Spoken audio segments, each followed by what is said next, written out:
Hello guys. तो हमने यहाँ पर इंग्लिश में बोला है कि हम इंग्लिश का जो डर है वो 7 दिन में दूर करेंगे आपके दिमाग से, है ना। तो आज जो हमने टॉपिक जो लिया हुआ है वो इंग्लिश में टेंस को कैसे पहचानते हैं। हमने हिंदी में पहचानना तो सीख लिया, आप हमारे पिछले वीडियो में जाकर देख सकते हैं। बहुत सिंपल तरीके से सीक्रेट फॉर्मूले के माध्यम से हमने वो समझाया है आपको, है ना। तो वीडियो जो है 15-20 मिनट का है, थोड़ा लॉन्ग है, मगर फिर भी आप उसको धैर्य से देखिए, क्योंकि केवल हमने सीक्रेट फार्मूले के बारे में ही नहीं बताया है, और भी कई सारी चीज़ें बताया है जो आपको इंग्लिश के नॉलेज से परिपूर्ण करती है, आपके दिमाग के नॉलेज को, आपके इंग्लिश के नॉलेज को बढ़ाती है ना। तो सीक्रेट फार्मूले क्या है, मैं तो इसमें एक नोट्स बना दूंगा कागज़ पे या इमेज के रूप में, तो आप उसको तो वैसे ही 1 मिनट में वैसे ही समझ जाओगे। पर इम्पॉर्टेंट क्या है, उसकी गहराई को समझना, कि जब एक बार समझ में आ गया तो ये लाइफ टाइम ही काम आएगा आपको, है ना। तो यहाँ पर जो मैंने लिया हूँ केवल 4 टेंस समझाने के लिए लिया हूँ, है ना। तो यहाँ पर मैंने लिया हूँ प्रेजेंट कंटिन्यू, पास्ट कंटिन्यू, और फिर प्रेजेंट परफेक्ट, और ये है पास्ट परफेक्ट, है ना। तो प्रेजेंट परफेक्ट जो रहता है, past perfect, present perfect, past continue, present continue, तो इनमें क्या रहता है कि इनके एक फॉर्मूले होते हैं। कैसे फॉर्मूले होते हैं कि इनमें जो सहायक क्रिया यूज होती है, क्या इनमें जो सहायक क्रिया यूज होती है और जो मुख्य क्रिया यूज होती है उसको पहचानते आना चाहिए। जैसे मैंने हिंदी में आपको बताया था कि अगर आखिरी में, हिंदी में अगर टेंस पहचानना है तो शब्द के या सेंटेंस के आखिरी में अगर हा आता है, हाँ, हूँ, है, हो, तो ये किसकी पहचान हो गई, प्रेजेंट टेंस की, है ना। और था आता है तो था, थे, थी, थो आता है तो क्या होता है, जैसे मैं जा रहा था, वे जा रहे थे, वे खेल रहे थे, वो पढ़ रही थी, तो ये था, थे, थी आ रहा है, तो ये किसकी पहचान है, तो ये जो है पास्ट की पहचान है।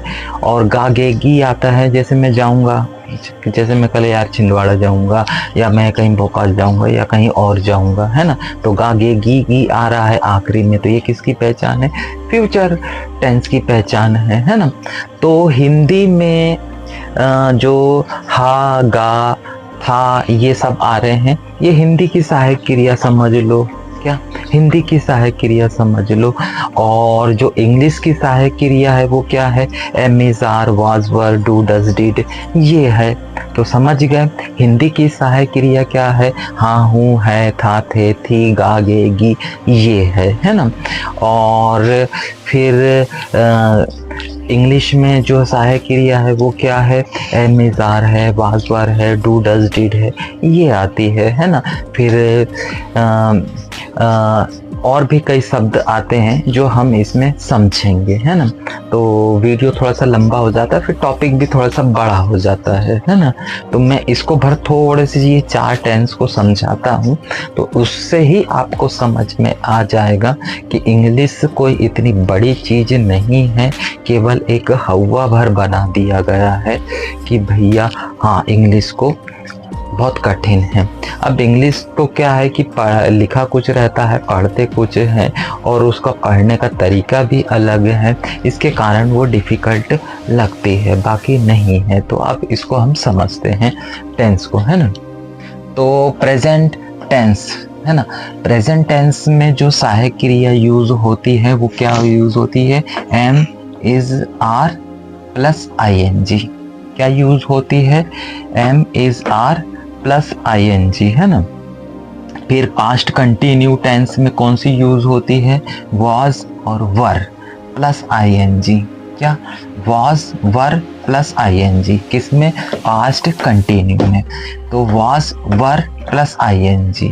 उसी प्रकार फिर नीचे के 2 टेंस और है, प्रेजेंट परफेक्ट, जिसमें हैव और हैज़, क्या, हैव और हैज और प्लस थर्ड फॉर्म। क्या, प्रेजेंट परफेक्ट में have has plus third form, है ना। और उसी प्रकार पास्ट परफेक्ट में हैड प्लस थर्ड फॉर्म। क्या, हैड प्लस थर्ड फॉर्म।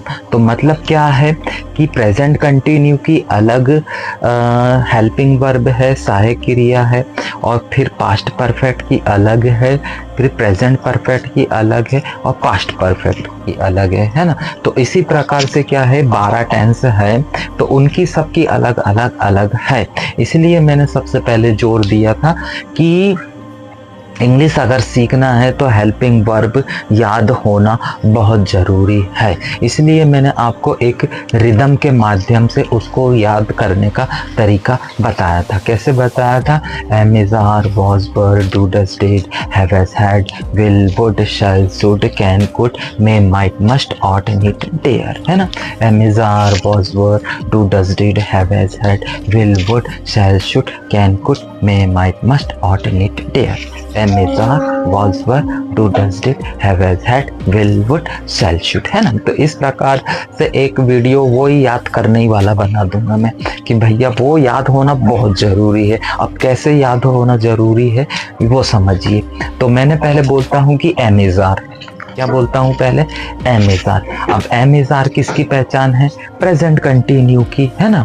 तो आपने सहायक क्रिया याद कर लिया, फिर मैंने बोला एम इज आर, तो एक लय में एम इज आर निकल जाता है। तो एम इज आर किसकी पहचान है, प्रेजेंट की, और वॉज वर पास्ट कंटिन्यू की, है ना। तो वॉज वर पास्ट कंटिन्यू, और हैव हैज किसकी है, प्रेजेंट कंटिन्यू की, ओ प्रेजेंट परफेक्ट की, है ना। और हैड किसकी पहचान है, पास्ट परफेक्ट की। तो मैंने क्या बोला यहाँ पर, सहायक क्रिया याद होना बहुत ज़रूरी है। Am is are was were do does did have has had will would shall should. Am is are was were do does did have has had will would shall should, है ना। फिर हो गया आगे भी है। तो एम इज आर किसकी पहचान है, प्रेजेंट कंटिन्यू की, वॉज वर पास्ट कंटिन्यू की, प्रेजेंट परफेक्ट हैव हैज, और पास्ट परफेक्ट हैड, है ना। तो ये तो हो गई हेल्पिंग वर्ब या सहायक क्रिया, है ना, जो टेंस में आ रही है। फिर उसके बाद एक और शब्द आ रहा है आईएनजी, है ना।